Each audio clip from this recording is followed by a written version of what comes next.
Bonjour à chacun pour ce temps de méditation de la parole de Dieu qui, une fois de plus, est un temps privilégié, un temps qui nous rappelle que Dieu est là, quels que soient les événements, et que Dieu a un plan qui dépasse les événements. Alors, avant de nous pencher sur sa parole, je vous invite à un temps de prière. Père Céleste, nous remercions pour ce temps de communion fraternelle que nous avons pu avoir au travers des chants, au travers de la prière.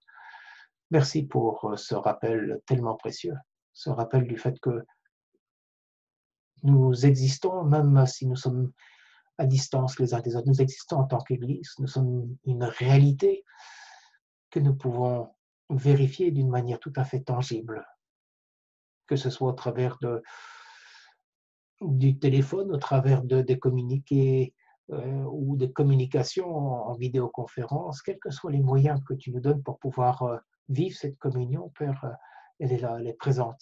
Et elle nous montre à quel point nous pouvons être en communion avec toi aussi, même si tu es à distance, même si tu es loin dans un sens de nous, en même temps tu es tellement proche. Et tu nous le rappelles au travers de ce confinement.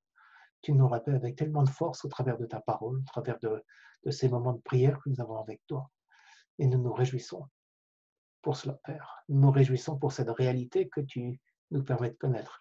Une réalité que le reste des hommes ne connaît pas, dans un sens, parce qu'ils ne te connaissent pas, parce qu'ils n'ont pas cette réalité qu'est l'Église au quotidien.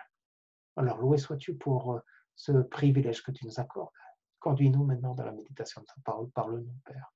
Et nous à voir ce que tu en réserves pour nous et que tu nous demandes de vivre au quotidien. Donc, Éphésiens chapitre 5, verset 18, « Ne vous enivrez pas de vin, dit l'apôtre Paul, c'est de la débauche, mais au contraire, soyez constamment remplis du Saint-Esprit. » Alors, l'intention de Paul en rédigeant l'épître aux Éphésiens était d'amener chacun d'entre nous, chaque chrétien, à non seulement comprendre la vie nouvelle et l'héritage que nous avons reçu en Jésus-Christ, mais aussi et surtout à en prendre pleinement possession, déjà maintenant, dans le but d'être transformé à l'image de Jésus-Christ. Jésus-Christ qui nous a laissé l'exemple par excellence de ce que signifie être rempli du Saint-Esprit, être conduit par le Saint-Esprit, être poussé par le Saint-Esprit. Donc la plénitude de l'Esprit était donc une réalité tout à fait visible pour les premiers disciples, pour les premiers chrétiens, pour les chrétiens du Nouveau Testament. Que ce soit dans les évangiles ou les actes, nous découvrons des hommes chez lesquels la plénitude du Saint-Esprit est une réalité. Et ils sont les témoins pour tous ceux qui les entourent. Jean-Baptiste, par exemple, et ça, c'est la première catégorie, Jean-Baptiste fait partie de ceux chez qui la plénitude du Saint-Esprit est donnée pour équiper en vue d'un ministère. Luc nous dit que donc Dieu fait connaître à la mère de Jean-Baptiste que son fils Jean-Baptiste sera rempli d'Esprit Saint dès le sein de sa mère. Donc avant même sa naissance physique, Jean-Baptiste était déjà rempli du Saint-Esprit en vue d'un ministère. C'est la même chose pour l'apôtre Paul et c'est Ananias de Damas qui est chargé d'aller lui dire Paul va être rempli d'Esprit Saint pour exercer le ministère que Dieu en réserve pour lui. Un ministère qui consistera à annoncer la bonne nouvelle du salut. L'invitation aux hommes de se tourner vers Dieu pendant toute la vie de l'apôtre Paul.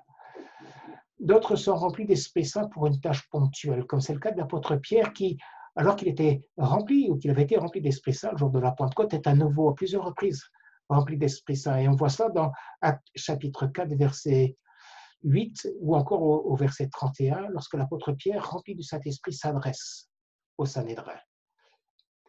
Juste avant cela, au moment de la lapidation d'Étienne, le texte nous dit, Acte chapitre 7, verset 55, nous dit qu'Étienne fut rempli d'Esprit Saint et qu'il vit la gloire de Dieu.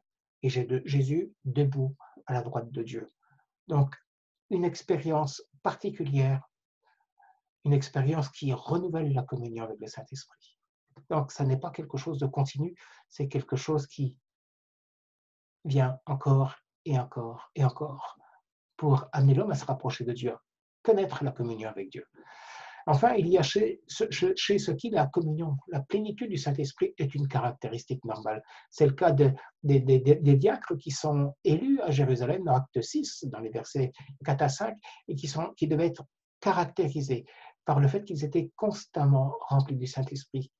Ça n'est pas ici quelque chose d'occasionnel, mais quelque chose de constant. Et le temps du Verbe est là pour nous le montrer. Barnabas, de la même manière, nous est présenté dans Acte 11, dans les versets 22 et 24, comme un homme plein, un homme de bien, plein d'Esprit Saint et de foi. Donc, on voit différents aspects de la plénitude de l'Esprit ici. Et quand on arrive à Éphésiens chapitre 5, verset 18, l'apôtre Paul nous permet de comprendre quelque chose de plus profond encore. Le verbe remplir utilisé par l'apôtre ici évoque bien plus que le simple fait d'être rempli comme un verre serait rempli à bord, rempli d'eau. Le mot traduit une réalité bien plus large et ces différentes utilisations sont nombreuses dans le Nouveau Testament et devraient ou peuvent en tous les cas nous permettre de mieux comprendre ce que Dieu attend de nous lorsqu'il nous dit « soyez remplis du Saint-Esprit ». Alors d'abord, le verbe « rempli », être rempli, utilisé par l'apôtre ici, servait quelquefois pour décrire le vent qui soufflait et qui gonflait les voiles d'un navire au point de le pousser en avant. Appliqué à notre texte, on peut dire que le chrétien est appelé à être poussé, propulsé par le Saint-Esprit, de la même manière que les écrivains du Nouveau Testament ou de l'Ancien Testament étaient poussés par le Saint-Esprit. C'est ce que dit l'apôtre Pierre dans sa deuxième épître, au chapitre 1, verset 21, poussé par le Saint-Esprit pour nous communiquer la volonté de Dieu. Tout comme le Seigneur qui, rempli du Saint-Esprit, a été poussé, conduit par l'Esprit Saint dans le désert. Donc on voit ça dans Luc chapitre 4 ou Matthieu chapitre 4 et au verset 1. Le verbe remplir était aussi utilisé pour décrire l'action du sel, par exemple, qui pénétrait dans un aliment. Ça, c'est une deuxième manière de comprendre le mot. Le sel qui pénétrait dans un aliment, dans la viande, pour lui donner du goût, mais aussi pour la préserver de la corruption. Soyez remplis du Saint-Esprit nous montre donc l'attente que Dieu a de chacun d'entre nous. L'attente que Dieu veut que son esprit ait en nous lorsqu'il nous pénètre tellement, tellement de la vie de l'esprit, de la vie de Dieu, que ce que nous pensons, ce que nous disons, ce que nous sommes reflète la présence de Dieu. Soyez remplis du Saint-Esprit, donc, deuxième aspect. Et le verbe évoque aussi, entre autres, l'idée d'un contrôle total. Ainsi, celui qui est rempli de tristesse n'a plus le contrôle de soi, mais il est totalement rempli, contrôlé par ce sentiment. De la même manière, celui qui est rempli de crainte, de colère ou de foi n'a pas le contrôle de lui-même, mais il est sous le contrôle de ce qu'il domine. Pris dans ce sens, être rempli du Saint-Esprit ou d'Esprit Saint, c'est être totalement dominé, totalement contrôlé par le Saint-Esprit. Et c'est ce que Paul nous enseigne, nous invite à vivre ici, au verset 18. L'apôtre nous dit que chacun de nous est appelé à être totalement sous la domination, sous le contrôle du Saint-Esprit. Alors, dans les épîtres, la plénitude de l'Esprit nous est présentée comme le prolongement normal de la conversion. Ce n'est pas un privilège, une expérience qui tombe du ciel et qui serait réservée à quelques-uns aux plus spirituels ou aux plus chanceux, mais c'est un devoir qui incombe à chaque chrétien, donc c'est-à-dire à chacun d'entre nous. Et ça nous amène à notre texte, une fois de plus, mais cette fois-ci avec une nouvelle approche à travers du verbe, l'utilisation du verbe, du temps, de la forme que l'apôtre Paul utilise. Il nous dit « soyez constamment remplis d'Esprit Saint ». Le verbe souligne trois aspects important de la plénitude. D'abord, c'est un commandement qui s'applique à tous les chrétiens et en tout temps. Et le verbe utilisé par l'apôtre Paul ici, le fait ressortir avec force. Il dit « soyez remplis ». Ça n'est pas présenté comme une option pour le croyant, mais bel et bien comme une obligation. Le verbe est à l'impératif, c'est donc un ordre qui nous vient de Dieu lui-même. Ça n'est ni une suggestion, ni une recommandation, ni même un conseil. C'est un commandement. L'obligation de la sobriété, ne vous enivrez pas de vin, implique qu'aucun de nous ne doit s'enivrer. Et de la même manière, l'ordre de rechercher la plénitude du Saint-Esprit, soyez remplis, s'adresse à chaque chrétien sans exception. Chacun d'entre nous est appelé à tout mettre en œuvre pour être rempli de l'Esprit Saint. C'est un commandement. Ensuite, le verbe est au passif. Paul ne dit pas « remplissez-vous du Saint-Esprit », comme il a dit « ne vous enivrez pas ». Donc c'est l'acte par lequel on se remplit de quelque chose. L'apôtre ne dit pas donc remplissez-vous, mais il dit laissez-vous remplir. C'est-à-dire que la plénitude est l'œuvre du Saint-Esprit en nous. Dans une précision s'impose ici, nous ne recevons pas l'Esprit d'une manière passive. La plénitude n'est accordée qu'à ceux qui sont désireux de le recevoir, prêts à payer le prix, c'est-à-dire ceux qui sont prêts à tout abandonner s'il le faut pour le posséder, qui sont prêts à payer le prix pour ça et qui ne vont pas baisser les bras. Le verbe est au présent, et c'est le troisième élément important. Et l'apôtre nous dit, soyez sans cesse et à nouveau remplis du Saint-Esprit. L'accent est mis sur la durée, sur la répétition, sur le fait qu'on ne peut pas une fois pour toutes être rempli. C'est la différence avec donc les noces de Cana où le Seigneur dit, remplissez ces vases d'eau. Jean chapitre 2, verset 7. Ici, Jésus parle d'une expérience unique. L'eau était déversée une seule fois et l'expérience s'arrêtait après. Soyez remplis du Saint-Esprit ne décrit pas un événement unique qui réglera la question une fois pour toutes. Rempli une fois, rempli pour toujours. Ce n'est pas ce que dit l'apôtre Paul, mais c'est une invitation à une conquête continue. Laissez-vous constamment et à nouveau remplir par le Saint-Esprit et cherchez en lui votre plénitude. Alors, un exemple me vient à l'esprit lorsque je pense à ce texte, c'est l'exemple de Moody. Moody, cet évangéliste de Chicago qui, après avoir commencé comme la plupart des pasteurs, avoir eu un ministère où il a connu le succès, Moody découvre le sens de la plénitude du Saint-Esprit. Lui qui connaissait bien les textes, qui les prêchait avec tellement d'éloquence, explique comment la compréhension de ce simple texte, soyez remplis du Saint-Esprit, a littéralement transformé sa vie et son ministère. Et c'est une invitation pour chacun d'entre nous. Alors, dans l'un de ses livres, le docteur Frédéric, excusez-moi, Meyer écrit, je me souviens du jour où où Dwight Moody m'a dit, j'avais ouvert une salle pour le culte du dimanche soir à Chicago et l'endroit était constamment bondé. C'était la plus grande église de Chicago. Et il y avait même des conversions. Et continue son témoignage en disant à Meyer, 4 femmes étaient assises juste sur le premier rang. Et chaque dimanche, elles étaient assidues. Et chaque dimanche, elles me répétaient la même chose. C'est très bien, M. Moody, mais il vous manque quelque chose. Il y a quelque chose que vous n'avez pas. Alors, je n'avais pas très bien compris, dit-il, ce qu'elle voulait dire, jusqu'au jour où, marchant le long de la 5e avenue à New York, j'avais vraiment le sentiment que Dieu voulait me parler. J'avais le sentiment de sa présence, le sentiment que je devais me retirer, être seul pour m'adresser à Dieu. Et comme je connaissais quelqu'un qui vivait sur la 5e avenue, alors je suis allé le voir.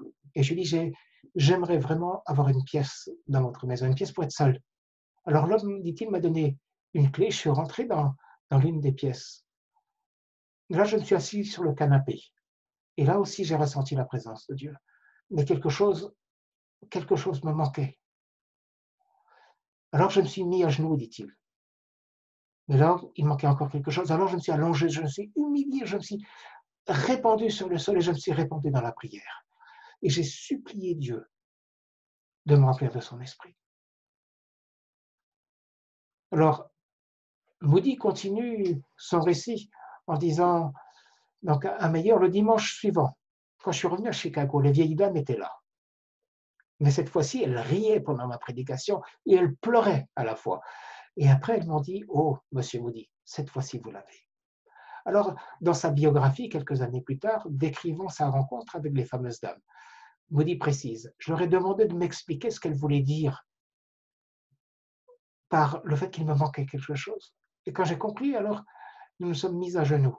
Elles ont supplié Dieu pour qu'il déverse l'action de son esprit sur moi, pour qu'il déverse l'onction de son esprit sur moi. Et à partir de cet instant, continue Moody, j'ai senti comme une faim intense dans mon âme, une faim qui ne quittait pas. Je ne savais pas ce que c'était. Alors j'ai commencé à prier comme jamais auparavant j'avais fait. J'avais la conviction que si je ne pouvais pas continuer à vivre, que je ne pourrais pas continuer à vivre si je n'avais pas de l'onction de l'Esprit de Dieu pour le servir. La faim continuait à augmenter jour après jour et je priais tout le temps que Dieu me remplisse de son Saint-Esprit. Alors nous connaissons la suite de l'histoire, n'est-ce pas? Nous avons le même événement décrit par Frédéric Meyer sur la 5e avenue. Dieu a visité Moody, qui précise, j'ai continué à prêcher. Mes sermons n'étaient pas différents. Pourtant, les gens se convertissaient par centaines. Et il dit, lorsque nous sommes pleins de l'esprit, loin de sa présence, nos paroles atteignent les cœurs des hommes. Mon travail, conclut-il, est de prêcher. Celui du Saint-Esprit est de convaincre.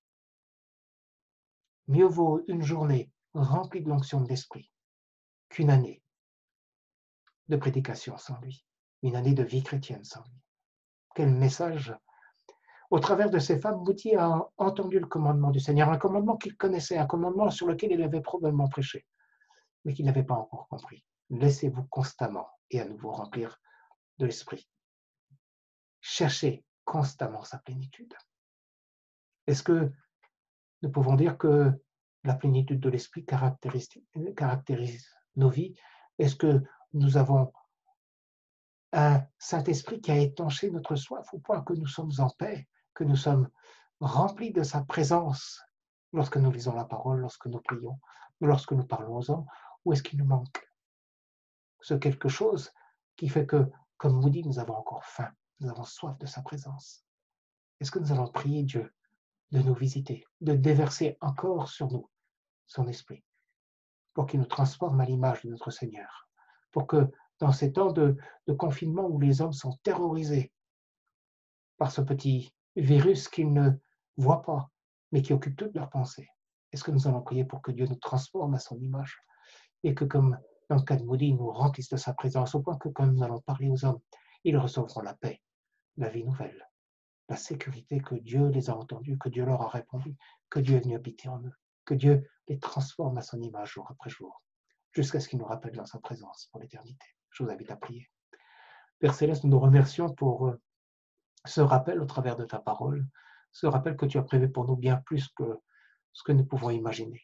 Tu as prévu de venir habiter en nous, de vivre pleinement en nous, de t'exprimer pleinement au travers de nous, de nous révéler pleinement ta parole, pour que, riches de cette expérience, nous puissions nous appuyer sur tes promesses et les rappeler aux hommes autour de nous, pour que, riches de ta présence, nous puissions déverser ta bénédiction sur ceux qui nous entourent, simplement en te laissant parler et vivre au travers de nous. Alors que ta volonté soit faite. Remplis-nous, Père, constamment, encore et encore et encore de la plénitude de ton esprit. Amen. Que le Seigneur vous bénisse.